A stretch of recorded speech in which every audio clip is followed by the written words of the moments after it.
Hi guys, क्या हाल चाल। तो एस बी आई पी के लिए मैंने टेक्स्ट बुक का है ना टेस्ट अटेम्प्ट किया था। ये जो पहला जो फ्री वाला फुल टेस्ट होता है ना, मतलब फुल मॉक टेस्ट फ्री वाला जो होता है, ठीक है, किसी भी एग्जाम के लिए। तो उसका ही जो एस बी आई पी का था पहला वाला, ठीक है, एस बी आई पी के लिए। तो उसमें जो मेरा रैंक आया है वो है,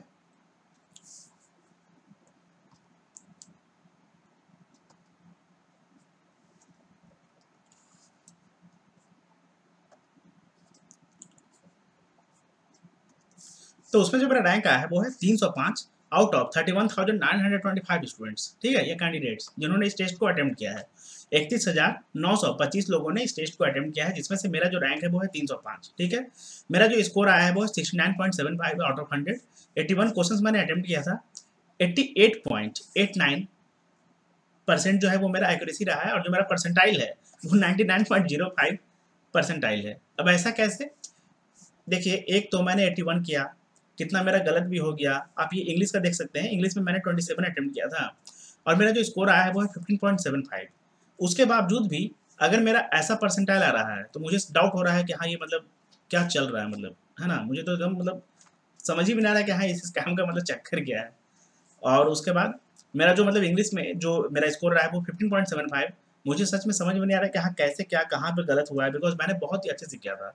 एक्सप्लेनेशन वगैरह भी, मतलब मैं क्या ही बोलूँ आपको, छोड़िए हटाइए। आपको परसेंटाइल देख के समझ में आ जाना चाहिए ना कि कुछ तो लोचा है, कुछ तो लोचा है।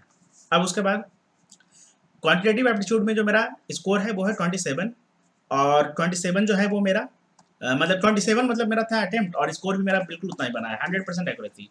उसके बाद 27 ही मेरा जो है वो रीजनिंग का भी स्कोर है, और रीजनिंग का मेरा अटेम्प्ट भी 27 था, बिल्कुल 100% एक्यूरेसी, ठीक है।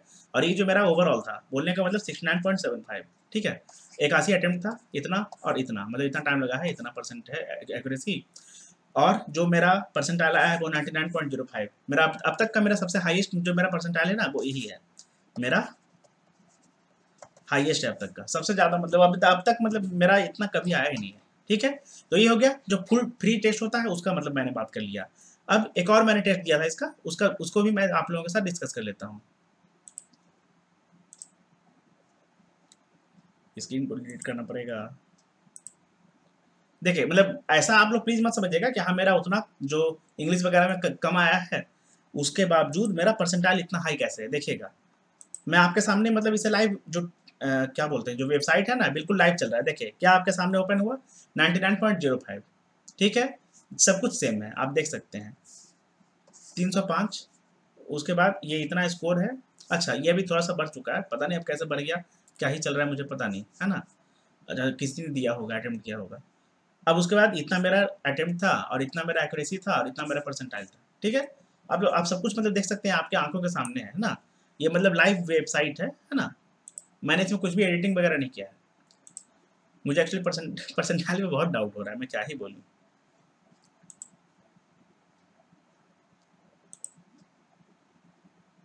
एक और जो मैंने टेस्ट दिया था टेक्स्ट बुक का, वो था जो टेस्ट नंबर 1 है, उसको मतलब मैंने अटेम्प्ट किया था। तो इसमें जो मेरा रैंक आया है वो है 87, सॉरी 875 आउट ऑफ 24,885 कैंडिडेट्स। 24,885 लोगों ने इस टेस्ट को अटेम्प्ट किया है, इसमें से मेरा जो रैंक रहा है वो है 875, ठीक है।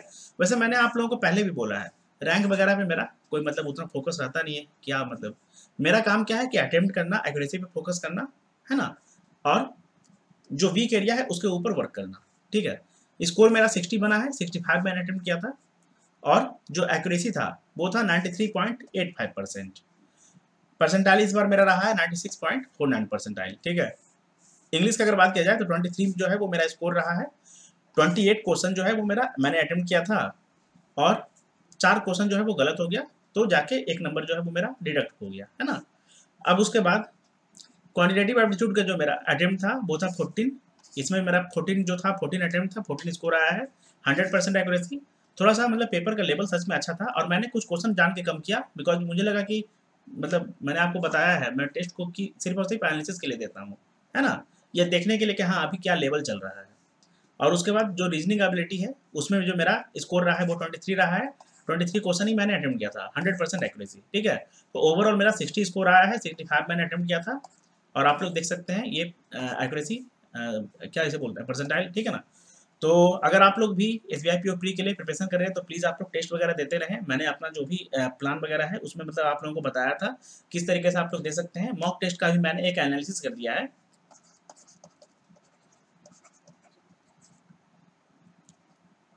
ऑली बोर्ड के मॉक का मैंने एनालिसिस किया है। जो ऑली बोर्ड का लाइव मॉक था ना, मैंने उसका कंप्लीट एनालिसिस करके आप लोगों को बताया है कि किस तरीके से आप लोगों को पेपर को अटेम्प्ट करना चाहिए, क्या आपका सीक्वेंस होना चाहिए क्वेश्चन को अटेम्प्ट करने का हर सेक्शन में, है ना, इन एवरी सेक्शन। और उसके बाद आप लोगों को जो स्ट्रैटेजी रहना चाहिए, क्या रहना चाहिए, किस तरीके से आप लोगों को जज करने का कोशिश करना चाहिए कि हाँ किस क्वेश्चन को आपको पिक करना है, किस क्वेश्चन को स्किप करना है, किस क्वेश्चन में आप लोगों को अटेम्प्ट लेने का कोशिश करना है, ठीक है ना। और एक क्वेश्चन में कम से कम कितना टाइम लगाना चाहिए, अगर मान लेते हैं कि फंस गए, नहीं बन रहा है, तो आगे बढ़ जाना चाहिए। सब कुछ मैंने उसके ऊपर बात किया है। और इंग्लिश वगैरह में भी अगर आप लोगों का एक्यूरेसी जो है वो खराब हो जाता है तो कैसे आप उसको बैलेंस कर सकते हैं कम से कम पेपर में आने वाले 10 से 12 दिनों में, मैंने सब कुछ के ऊपर बात किया है, ठीक है। तो वो आप लोग देख सकते हैं। उसके अलावा भी मैंने एक सेपरेट वीडियो बनाया था कंप्लीट मॉक टेस्ट के बारे में, बोलने का मतलब एवरीथिंग अबाउट मॉक टेस्ट, ठीक है। उसमें मैंने मॉक टेस्ट के बारे में सब कुछ डिस्कस किया है कि कौन सा मॉक टेस्ट अभी के टाइम पे एग्जाम पैटर्न को मीट कर रहा है, या तो करंट ट्रेंड के अकॉर्डिंग बेनिफिशियल हो सकता है, इंपॉर्टेंट है, या तो हो सकता है कि हेल्पफुल हो, दूसरी एग्जाम के लिए आप लोगों को रेडी कर दे, है ना, एक अच्छा प्रिपरेशन आप लोगों को करवा दे, माइंडसेट वैसा तैयार कर दे। दूसरी बात, मॉक टेस्ट को अटेम्प्ट करने का क्या तरीका होना चाहिए, मॉक टेस्ट को एनालिसिस करने का क्या तरीका होना चाहिए, कितना मॉक टेस्ट आप लोगों को प्री के लिए या मेंस के लिए देना चाहिए, कब देना चाहिए, कैसे देना चाहिए, मैंने सब कुछ उसमें बताया है। आप लोग उसे प्लीज देख लीजिएगा। अगर आपको नहीं पता है ना अभी तक कुछ भी, या सही तरीके से आप लोग अभी तक नहीं कर पा रहे हैं मॉक टेस्ट को अटेम्प्ट, उसका एनालिसिस नहीं कर पा रहे हैं, एनालिसिस करने के बाद अपने वीक एरियाज पे काम नहीं कर पा रहे हैं, तो प्लीज देख लीजिएगा। मैं सच बताता हूँ आपको बहुत फायदा होगा उससे। तो चलिए मिलेंगे हम लोग अगले वीडियो में। और हाँ, एक बात मैं आपको बता दूं, एक बात मैं आपको और बता दूं, जो SBI PO प्री का 2019, 2020 और 2021 का जितना भी पजल्स हो गया ना, पजल्स और सिटिंग अरेंजमेंट, पजल्स और सिटिंग अरेंजमेंट, उसका मैं कल मतलब सेशन लेने वाला हूँ, कल मतलब टुमारो। तो आप लोग मतलब उसे अटेंड कर सकते हैं, देख सकते हैं, मतलब कि वो मतलब मेरा रिकॉर्डेड वीडियो रहेगा, मतलब मैं वो अपलोड कर दूंगा। आप लोग मतलब देख सकते हैं, एक आइडिया ले सकते हैं कि हाँ किस तरीके से आपको एग्जाम में पजल को सॉल्व करना चाहिए, क्या माइंडसेट होना चाहिए, और क्या हम लोग छोटा छोटा जो है वो गलती कर देते हैं, किस तरीके से हम लोग जो बनने वाला पजल होता है ना उसे भी हम लोग एग्जाम के प्रेशर में आके खराब कर देते हैं, उसमें हम लोग फंस जाते हैं, ठीक है। वो कुछ इंपॉर्टेंट रहेगा टॉपिक, जिसके ऊपर मैं वहाँ पे बात भी करूंगा। जो भी इंपॉर्टेंट कुछ पॉइंट्स हो गया ना, टॉपिक बोलने का तो कुछ भी मेजर पॉइंट्स जो एग्जाम में हम लोग पजल में खासकर गलती करते हैं रीजनिंग के सेक्शन में, ठीक है, वो वहाँ पे हम लोग डिस्कस करेंगे, मतलब मैं डिस्कस करूंगा। और उसके अलावा मैं क्या करूंगा कि वो सारा का सारा जितना भी पजल है, आई थिंक 15 या समथिंग, मतलब 3 साल का हो गया ना, हर साल मान लेते हैं 5 पजल, तो 15 पजल हो गया, 15 पजल को मैं सॉल्व करवा दूंगा, ठीक है। थोड़ा सा एक्सप्लेन करके करूंगा, ऐसा नहीं है कि हाँ सिर्फ सॉल्व कर दूंगा, एक्सप्लेन करके करूंगा, ठीक है। तो चलिए मिलेंगे हम लोग अगले वीडियो में, तब तक के लिए all the best, thank you. और हाँ, अगर आप लोग इस चैनल पर नए हैं तो चैनल को सब्सक्राइब करें, वीडियो को लाइक एंड शेयर करें।